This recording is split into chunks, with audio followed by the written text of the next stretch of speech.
The smell of fresh bread and expensive wine filled the air at the Golden Oak restaurant.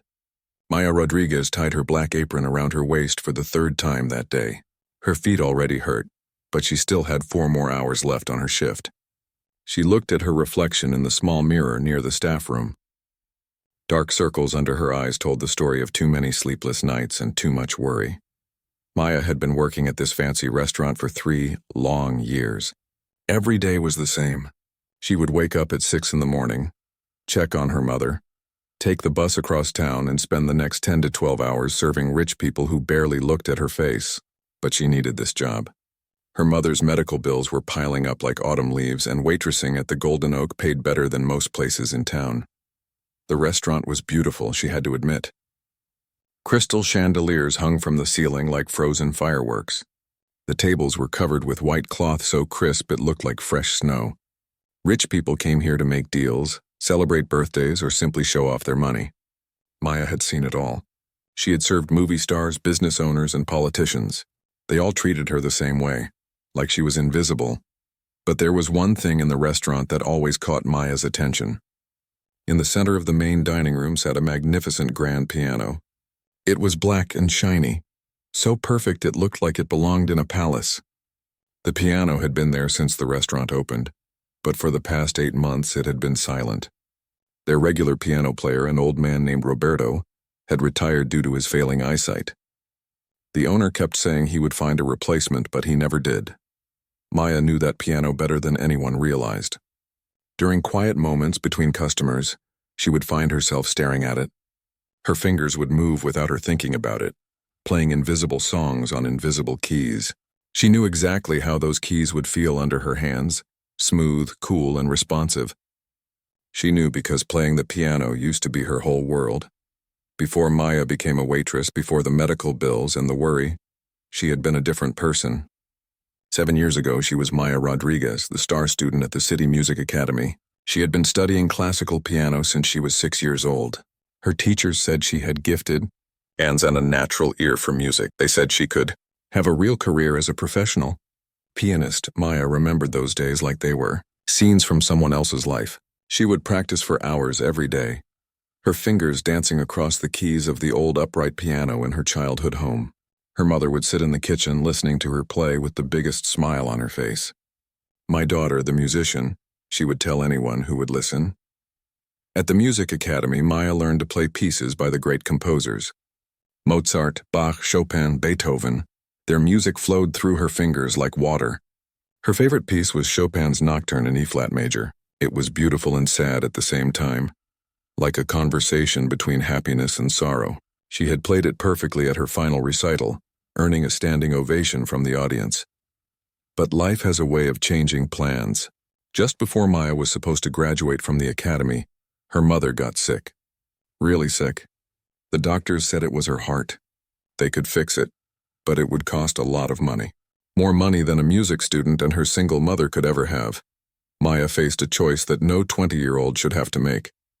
She could continue her music studies and hope for the best, or she could drop out and find work to pay for her mother's treatment. For Maya, it wasn't really a choice at all. Her mother had worked 2 jobs for years to pay for Maya's music lessons. Now it was Maya's turn to take care of her family. So Maya left the Music Academy 3 months before graduation. She traded her dreams of concert halls and recording studios for restaurant uniforms and sore feet. She told herself it was only temporary. She would work for a year, maybe 2, until her mother got better and the bills were paid. Then she would go back to music. But temporary has a way of becoming permanent. Her mother's condition got better, but then it got worse again. New treatments meant new bills.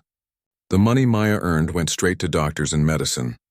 Months turned into years, and Maya's piano dreams seemed further away than ever. Working at the Golden Oak was especially hard because of that beautiful piano sitting there every day, reminding her of what she had given up.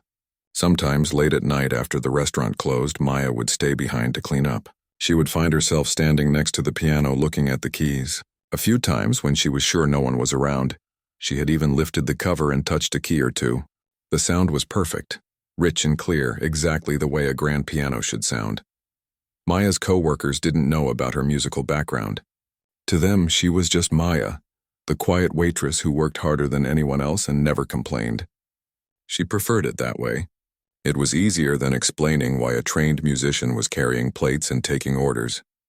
Her mother sometimes asked if she missed playing. Maya always said no, but it wasn't true. She missed it every day. She missed the feeling of her fingers finding the right keys without her having to think about it. She missed the way music could make time stop. She missed the person she used to be when she sat at a piano bench. But Maya had learned to push those feelings down deep inside. She had responsibilities now.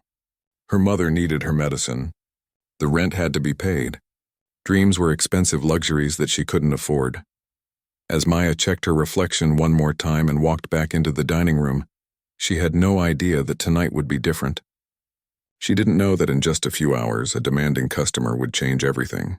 She didn't know that the piano she looked at every day was about to become the bridge between her old life and her new future.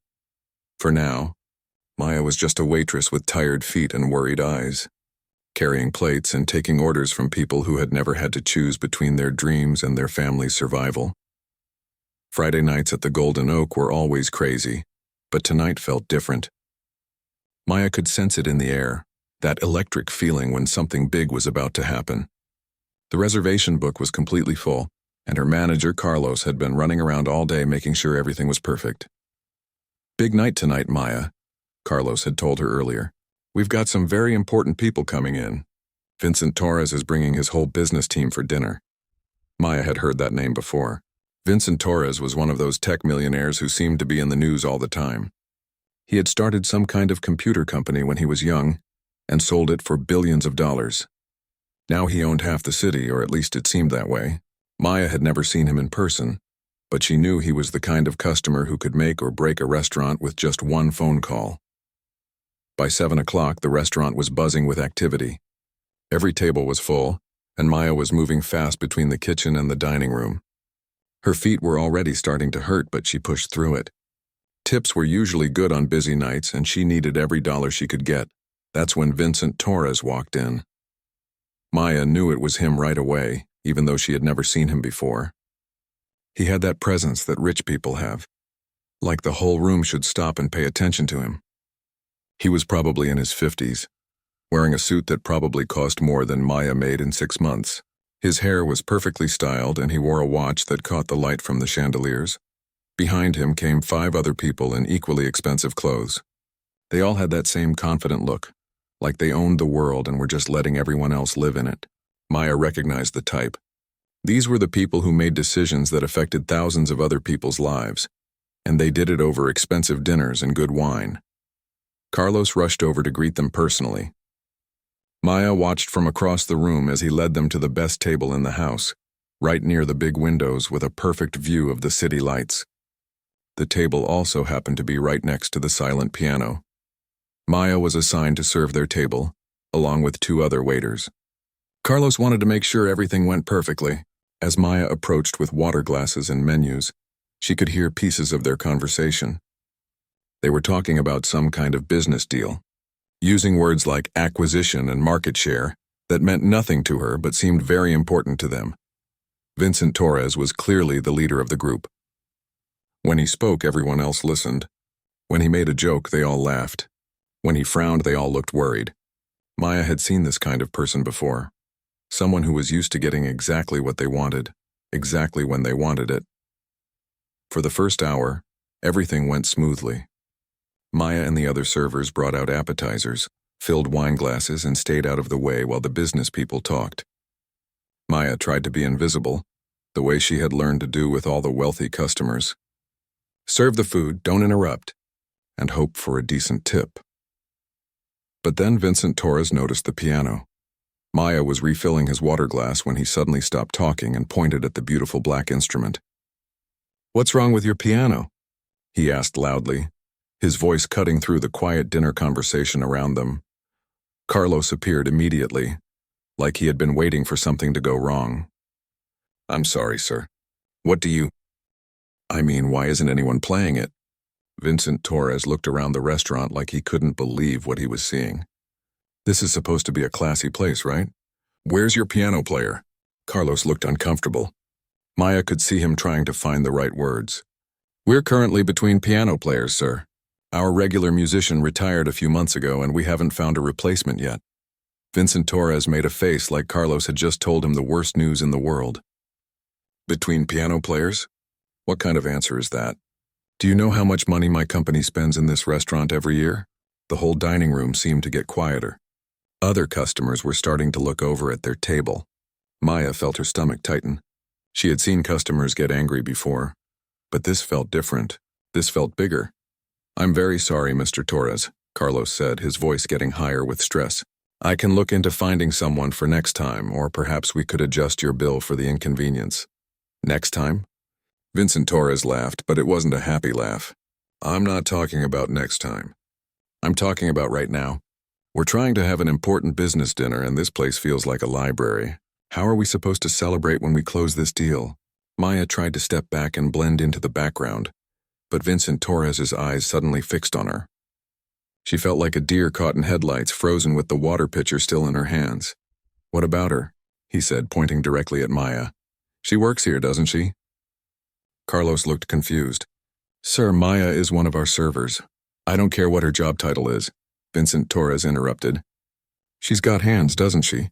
How hard can it be to play a few notes on a piano? It's not rocket science." Maya felt her face get hot. All eyes in the restaurant seemed to be looking at her now. The other people at Vincent Torres's table looked embarrassed by his behavior, but none of them said anything to stop him. The customers at nearby tables were staring too, probably wondering what was going to happen next. "Mr. Torres," Carlos said carefully, "Maya is a server. She doesn't know how to play piano." But Vincent Torres wasn't listening. He was still looking at Maya with those sharp eyes, like she was a problem that needed to be solved. "Look, I don't want to hear excuses. This is a business dinner worth millions of dollars. The least you can do is provide some background music. Tell her to go sit down and play something. Anything. Just make some noise so this place doesn't feel like a funeral home." Maya's mouth felt dry. Her hands were shaking slightly, and she hoped nobody would notice. She wanted to say something, to explain that she couldn't just sit down and play piano like it was nothing, but the words wouldn't come out. "Sir?" Carlos tried again. "I really don't think that's appropriate. Maya doesn't know how to play." "How do you know she doesn't know?" Vincent Torres shot back. "Did you ask her? Maybe she's got hidden talents." He looked directly at Maya again. "Come on, sweetheart. Don't be shy. Just go tickle the ivories for a few minutes. I'll make it worth your while. How does an extra $100 sound?" The dining room was completely quiet now. Even the kitchen seemed to have stopped making noise. Maya stood there, holding the water pitcher, feeling like she was in a dream that was about to turn into a nightmare. Everyone was waiting for her to say something, to do something, to make this awkward situation go away. But Maya couldn't move. She couldn't speak. All she could think about was that beautiful piano, sitting there silent and waiting, while this powerful man demanded something from her that she had spent years trying to forget she could give. Maya stood frozen in place, feeling like the whole world was watching her. The water pitcher in her hand suddenly felt like it weighed 100 pounds. Her heart was beating so fast she could hear it in her ears. Every person in the restaurant seemed to be holding their breath, waiting to see what she would do. I can't," Maya finally whispered, her voice so quiet that Vincent Torres had to lean forward to hear her. "What did you say?" His voice was sharp, impatient. He wasn't used to people telling him no. "I said I can't, sir." Maya's voice was still shaking, but a little louder now. "I'm just a waitress. I don't know how to play piano." Vincent Torres looked at her like she had just said the most ridiculous thing in the world. "Come on, how hard can it be? You just press the keys and make some noise. We're not asking for a concert here, just some background music while we eat." Maya felt tears starting to form in her eyes. She looked around the restaurant desperately, hoping someone would help her, would tell this powerful man to leave her alone. But Carlos looked just as scared as she felt. The other servers had backed away, grateful it wasn't them being put on the spot. The customers at other tables were watching like this was some kind of entertainment. "Please, sir," Maya tried again. "I really can't. Maybe you could ask someone else, or maybe we could find some recorded music." "Look, sweetheart," Vincent Torres said, and his tone was getting colder now. "I didn't ask for your opinion. I asked you to play the piano. It's not that complicated. You work in this restaurant, right?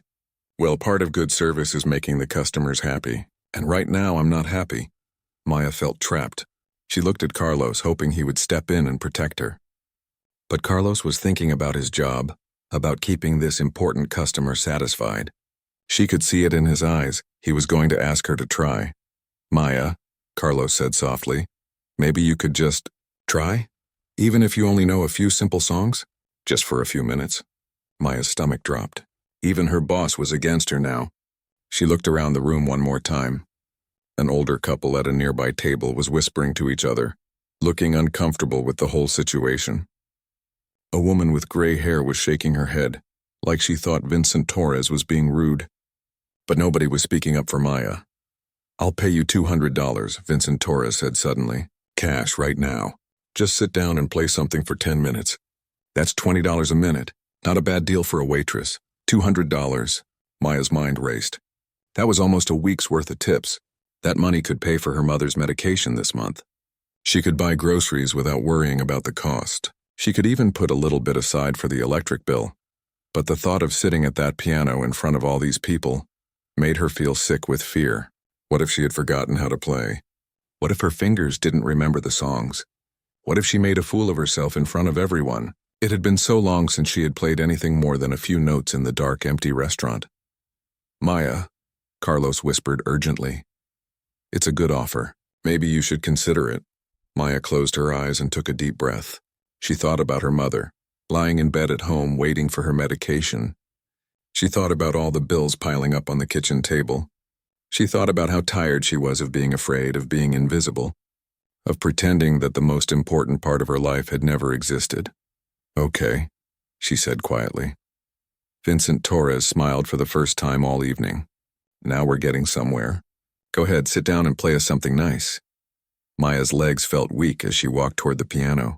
Every step seemed to take forever. She could feel dozens of eyes watching her every move. Her hands were trembling as she carefully set down the water pitcher on a nearby table. The piano bench was exactly the right height, just like she remembered. Maya sat down slowly and stared at the keys. They looked so familiar yet so foreign at the same time. Black and white keys in the same pattern she had known since childhood, but covered with a thin layer of dust from months of not being played. She lifted her hands and placed them gently on the keys, not pressing down yet. The keys felt cool and smooth under her fingers, exactly the way she remembered. For just a moment, she forgot about the restaurant full of people watching her. She forgot about Vincent Torres and his impatient demands. She forgot about everything except the feeling of being at a piano again.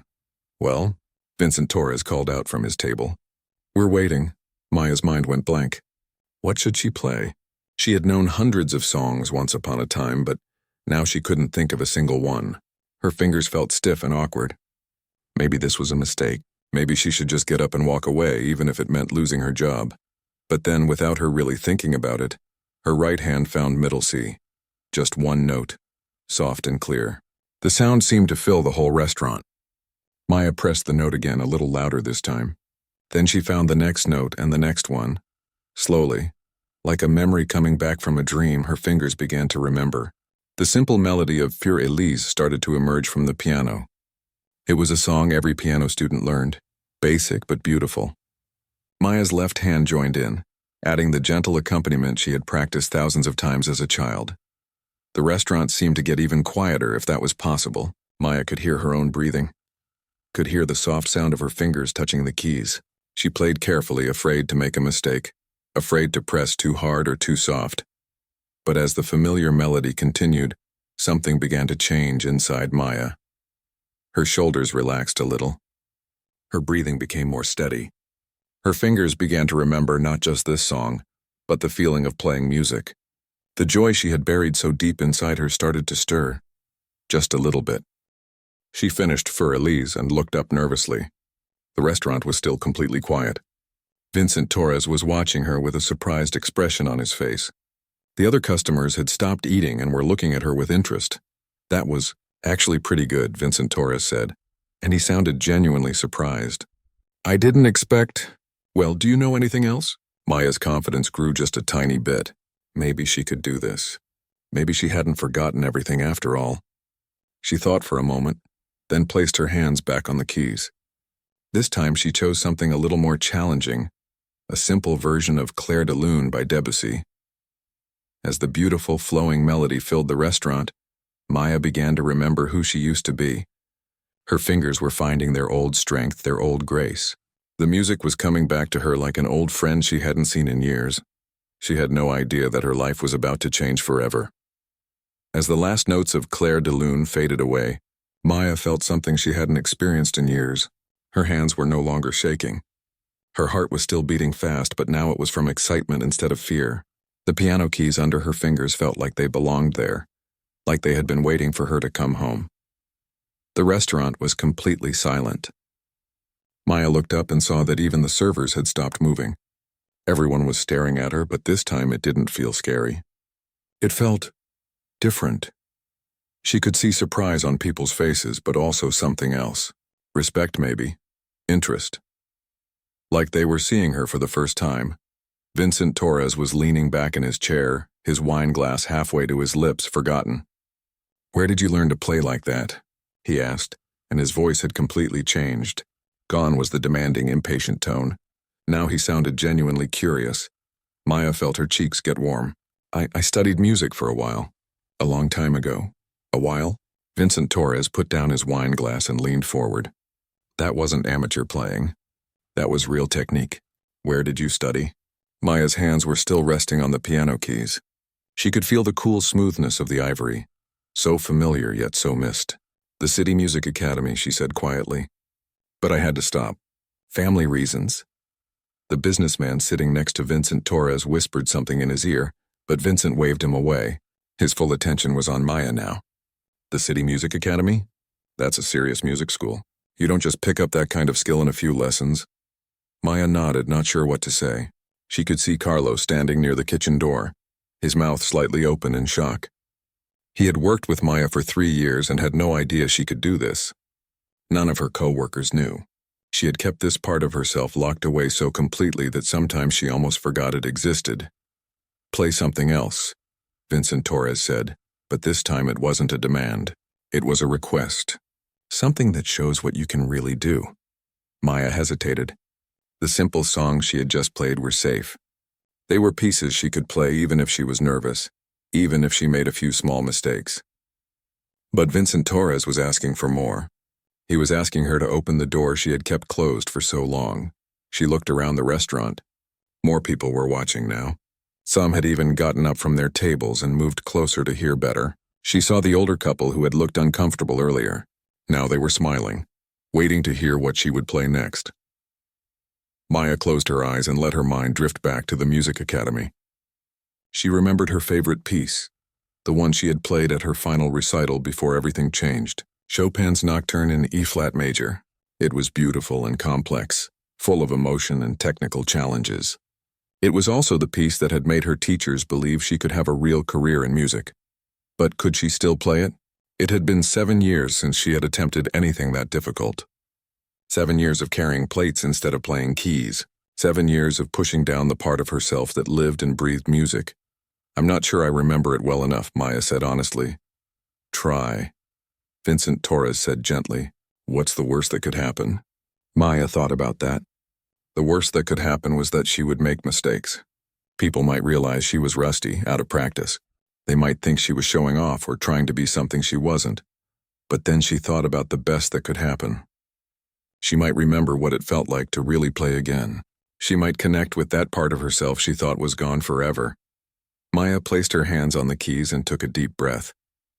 She began with the opening notes of Chopin's Nocturne, soft and gentle like a whispered secret. The melody was so beautiful it almost made her want to cry. Her left hand provided the steady rhythm while her right hand carried the flowing, singing melody that made this piece so special. At first, Maya played carefully, focusing on not making mistakes. But as the music continued, something magical began to happen. Her fingers began to remember not just the notes but the feeling behind them. The months and years of practice came flooding back. Her hands found their old flexibility, their old strength. The music began to flow through her the way it used to. Maya's eyes closed as she let the music take control. She forgot about the restaurant, about Vincent Torres, about everyone watching her. There was only the piano and the music and the incredible feeling of being herself again. Her fingers danced across the keys with growing confidence, playing passages that required years of training to master. The middle section of the nocturne was the most challenging part. full of rapid runs and delicate ornaments. Maya had worried she might struggle with this section, but her fingers seemed to remember every note. The music flowed out of the piano like water, pure and clear and achingly beautiful. As Maya played, something extraordinary was happening in the restaurant. Conversations had stopped completely. The clinking of silverware had ceased. Even the sounds from the kitchen had faded away. Every person in the room was captivated by what they were hearing. Vincent Torres sat perfectly still, his business dinner forgotten. The important deal they had come to discuss seemed suddenly unimportant compared to the magic happening just a few feet away. The woman with gray hair at the nearby table had tears in her eyes. The older couple was holding hands, transported by the beautiful music. Some people in the restaurant had started recording with their phones, sensing that they were witnessing something special. Others had called friends over from the bar area to listen. The entire restaurant had transformed from a place of business into a concert hall. Maya reached the final section of the piece, where Chopin's melody becomes even more expressive, more emotional. Her hands moved across the keys with the grace of a dancer, producing sounds that seemed almost too beautiful to be real. Every note was perfect, every phrase shaped with the skill of someone who truly understood the music. As the last notes of the nocturne faded away, Maya slowly opened her eyes. The silence that followed was different from before. It wasn't the uncomfortable quiet of people not knowing what to do. This was the reverent silence that follows something beautiful, something that touches the soul. For a long moment, nobody moved. Nobody spoke. The entire restaurant seemed to be holding its breath. Then Vincent Torres began to clap. Not the polite applause you might give after a nice performance, but the kind of applause that comes from being genuinely moved. The sound broke the spell, and suddenly the entire restaurant erupted in thunderous applause. People were standing up, clapping as hard as they could. The older couple was beaming with joy. The woman with gray hair was wiping away tears. Even the kitchen staff had come out to see what was happening, and they were clapping too. Maya sat at the piano bench, overwhelmed by the response. She had played that piece perfectly, better than she had in years. But more than that, she had remembered who she really was underneath the uniform and the tired eyes and the endless worry about money. She was Maya Rodriguez, the musician. And for the first time in 7 years, that felt like enough. Maya couldn't stop the tears from coming. They weren't tears of sadness or embarrassment. They were tears of joy, of relief, of finally being seen for who she really was. The applause seemed to go on forever, washing over her like warm sunlight after years of living in shadows. She stood up from the piano bench on shaking legs. Her hands were still tingling from playing, alive with the memory of the music that had just flowed through them. As she looked around the restaurant, Maya saw faces she recognized but had never really seen before. Her regular customers were looking at her with wonder, as if they were meeting her for the first time. Vincent Torres was the first to approach her. But this wasn't the demanding businessman who had ordered her to play just 30 minutes ago. His whole manner had changed. He walked up to Maya slowly, respectfully, like he was approaching someone important. "That was incredible," he said, and his voice was full of genuine emotion. "I mean, truly incredible. I've heard professional pianists who couldn't play with that much feeling, that much skill." Maya wiped her eyes with the back of her hand. "Thank you," she whispered, not trusting her voice to be stronger. "No, thank you," Vincent Torres replied. "I'm sorry about before. The way I demanded you play like it was some simple task. I had no idea what I was asking for. That was a performance worthy of any concert hall in the world." Carlos appeared beside them, still looking stunned. "Maya, I had no idea. In 3 years you never mentioned—" He trailed off, shaking his head in amazement. Other customers were coming over now, wanting to congratulate Maya, to tell her how beautiful her playing had been. The older couple she had noticed earlier approached with huge smiles. "My dear," the woman said, taking Maya's hands gently. "That was the most beautiful thing I've heard in years. You have a gift that shouldn't be hidden away in a restaurant uniform." Maya felt overwhelmed by all the attention, all the kindness. For so long she had felt invisible, unimportant. Now everyone wanted to talk to her, to tell her how talented she was. It was almost too much to take in. Vincent Torres waited patiently while Maya spoke with the other customers. When the crowd finally dispersed, he pulled out his business card and handed it to her. "I want to know more about your story," he said. Would you be willing to meet with me tomorrow? I think I might be able to help you get back to music if that's something you want. Maya looked at the business card. Vincent Torres, CEO of Torres Technology Solutions. She had heard of his company. They were huge, with offices all over the world. Why would someone like him want to help her? I don't understand, Maya said. Why would you want to help me? Vincent Torres smiled. Because I recognize talent when I see it. And because I believe in giving people second chances. You clearly have a gift that the world needs to hear. The question is, do you want that too? Maya thought about her mother at home, about the medical bills, about all the dreams she had given up.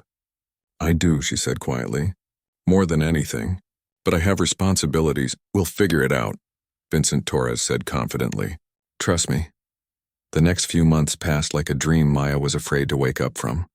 True to his word, Vincent Torres arranged for Maya to perform at his company's annual charity gala. The event was attended by hundreds of wealthy and influential people, and Maya's performance was the highlight of the evening. Videos of her playing that night spread across social media like wildfire. The story of the waitress with the hidden talent captured people's imaginations. Local news stations picked up the story, then national ones.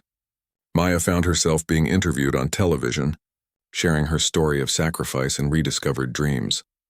But the real magic happened when Vincent Torres introduced Maya to Isabella Chen, a music producer who specialized in classical crossover artists. Isabella had been at the gala and was immediately interested in working with Maya. You have something special, Isabella told her during their first meeting. Technical skill is one thing, but you have that rare ability to make people feel something when you play. That's not something that can be taught. Within 6 months, Maya had signed a recording contract. Her first album, simply titled Coming Home, featured a mix of classical pieces and beautiful arrangements of popular songs. The album told her story through music, the dreams, the sacrifice, the years of struggle, and finally the return to what she loved most. The album was a surprise hit.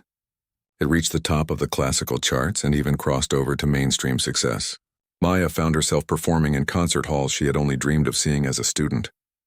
She played at Carnegie Hall, at the Sydney Opera House, at venues around the world where she was met with standing ovations night after night. But perhaps the most important change was what happened at home. With her new income, Maya was finally able to get her mother the best medical care available. The experimental treatment that had seemed impossible to afford was now within reach. Maya's mother's condition improved dramatically, and for the first time in years, Maya could see hope returning to her mother's eyes. I'm so proud of you, Misha, her mother said one evening as Maya played softly on the new piano she had bought for their small apartment. But I need you to know I was always proud of you. Even when you were serving tables, even when things were hard, I was proud that you sacrificed for our family. Maya stopped playing and hugged her mother tight. Music was always going to be there waiting for me, she said. But I only have one mother. I'd make the same choice again. A year later, Maya established a scholarship fund at the City Music Academy for students who couldn't afford to complete their education. She knew there were other young musicians out there facing the same impossible choices she had faced. The fund was designed to help them pursue their dreams without having to give up their family responsibilities. On the anniversary of that life-changing night at the Golden Oak, Maya returned to the restaurant for a special performance.